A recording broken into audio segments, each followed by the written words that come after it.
मुंबई की बारिश उस रात अलग तरह से गिर रही थी, जैसे शहर के सारे राज छुपाने निकली हो। घड़ी ने 12 बजकर 7 मिनट दिखाया और रिया की स्क्रीन पर एक नाम चमका, पापा। रिया का दिल एक पल को रुक गया। पापा की कॉल इस वक्त? वो तो पिछले 3 दिन से टूर पर थे, नेटवर्क भी मुश्किल से आता था। उसने तुरंत कॉल उठाई। हेलो पापा, उधर से आवाज़ आई, घबराई हुई, टूटी हुई, जैसे सांसों के बीच डर फंसा हो। रिया, बेटा, मैं मुश्किल में हूँ। रिया की उंगलियां ठंडी पड़ गईं। क्या हुआ पापा, आप ठीक हैं? मैं पुलिस स्टेशन में हूँ, गलती हो गई, बस किसी को मत बताना, तू जल्दी से। वो आवाज़ रुकी, फिर फुसफुसाई, 2 लाख भेज दे अभी, वरना। रिया के कानों में सीटी सी बजने लगी। पापा कभी पैसे ऐसे नहीं मांगते, कभी नहीं। लेकिन आवाज़, वो आवाज़ तो पापा की ही थी। उसके सामने पुराने दिनों की तस्वीरें बिजली की तरह चमकी। स्कूल की फीस के लिए पापा का ओवरटाइम, रात को देर से लौटना और हर बार वही कहना, बेटा चिंता मत कर, पापा हैं। रिया रो पड़ी। पापा, आप रो क्यों रहे हो? मैं भेज देती हूँ, आप बस। तभी उधर से एक दूसरी आवाज़ आई, कड़क, सख्त, जैसे आदेश। तुम रिया हो? देखो, तुम्हारे पापा ने बहुत बड़ी गलती की है, अभी पैसे भेजो, वरना मामला बिगड़ जाएगा। रिया ने कांपते हाथों से मोबाइल कसकर पकड़ा। कहाँ भेजूं? मैं नंबर भेज रहा हूँ, स्क्रीनशॉट भी। 1 सेकंड बाद व्हाट्सएप पर मैसेज आया, UPI ID, quick help at ICICI, name Rajesh Kumar. Riya का दिमाग चिल्लाया, ये गलत है, ये गलत है। पर दिल कह रहा था, अगर सच हुआ तो? उसने आंखें पोंछी और मोबाइल की स्क्रीन पर बैंक ऐप खोलने लगी। उसी वक्त उसके कमरे का दरवाज़ा धीमे से खुला।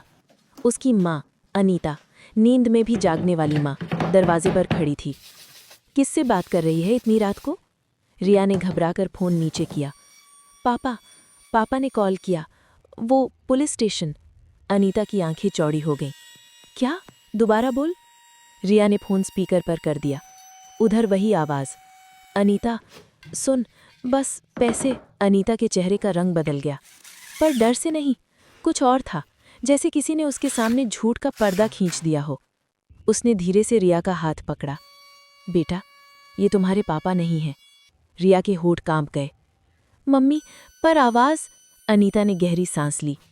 आवाज़ आजकल खरीदी जा सकती है, उधार नहीं, कॉपी की जा सकती है। रिया ने चिल्लाकर कहा, लेकिन वो रो रहे थे। अनीता की आंखों में एक पुराना घाव जाग उठा। रोना भी बनाया जा सकता है बेटा। उसने तुरंत अपना फ़ोन निकाला और अपने पति का नंबर डायल किया, असल नंबर।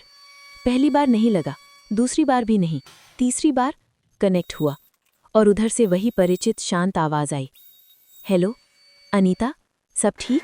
रिया की सांस वापस आई, लेकिन साथ ही उसके अंदर कुछ टूट भी गया। पापा, आप ठीक हो? रिया रोते हुए बोली। हाँ बेटा, मैं होटल में हूँ, नेटवर्क अभी आया। क्या हुआ, तुम रो क्यों रही हो? रिया ने फ़ोन स्पीकर पर रखा।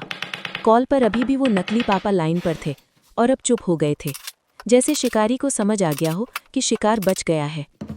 अनीता ने नकली कॉल पर तेज़ आवाज़ में कहा, कौन हो तुम? किसने भेजा? ये अपराध है। उधर से 2 सेकंड की खामोशी, फिर एक क्लिक, कॉल कट। कमरे में सन्नाटा रह गया। बारिश की आवाज़ जैसे और तेज़ हो गई। रिया का शरीर कांप रहा था।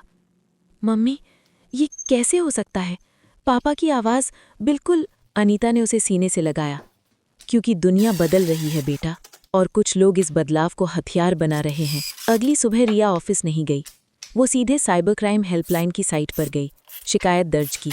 उसके साथ उसका दोस्त अर्जुन था, टेक में काम करता था। उसने वीडियो ऑडियो की फाइल मांगी, जो कॉल रिकॉर्डिंग रिया ने अनजाने में ऑन रखी थी। उसने लैपटॉप पर कुछ टूल्स चलाए, ग्राफ निकाले। देख, ये आवाज़ क्लोन लग रही है। इसमें माइक्रो डिस्टॉर्शन नहीं है जो असली इंसानी सांसों में होता है। ये पैटर्न मशीन का है। रिया ने खाली नज़रों से देखा। मतलब कोई भी किसी की भी आवाज़? अर्जुन ने सिर हिलाया।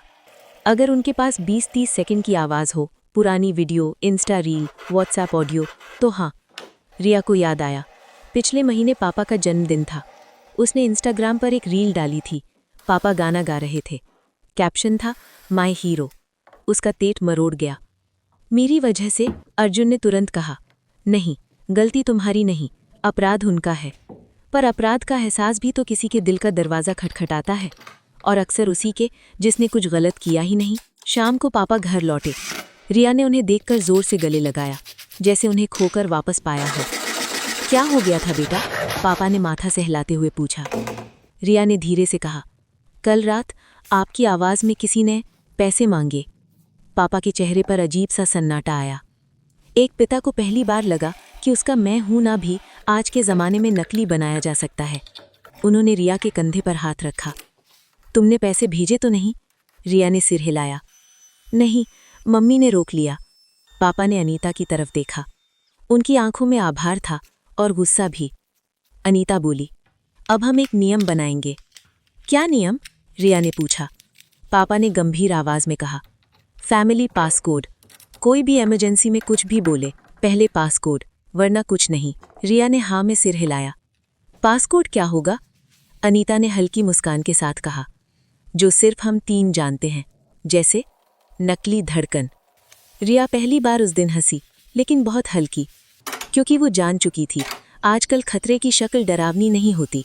कभी कभी वो पापा की आवाज़ बनकर आती है। रात को रिया ने अपनी इंस्टाग्राम रील डिलीट नहीं की। उसने बस प्राइवेसी सेटिंग बदली और एक नई स्टोरी लगाई। अगर कोई भी कॉल पर पैसे मांगे, पहले सच्चाई जांचो, कॉल बैक करो, पासकोड रखो, सतर्क रहो।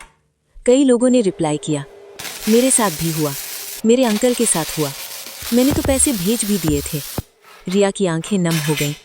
उसने सोचा, अगर कल रात मम्मी न जागती तो क्या होता। उसने अपनी हथेली दिल पर रखी।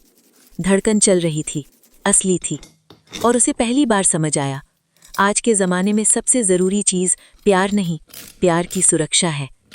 बारिश धीमी हो गई थी, पर शहर अभी भी जाग रहा था, और शायद अब थोड़ा ज़्यादा सतर्क भी, क्योंकि झूठ अब सिर्फ शब्द नहीं रहा, झूठ अब आवाज़ बन चुका था। और सच अब एक सवाल था, पासकोड क्या है?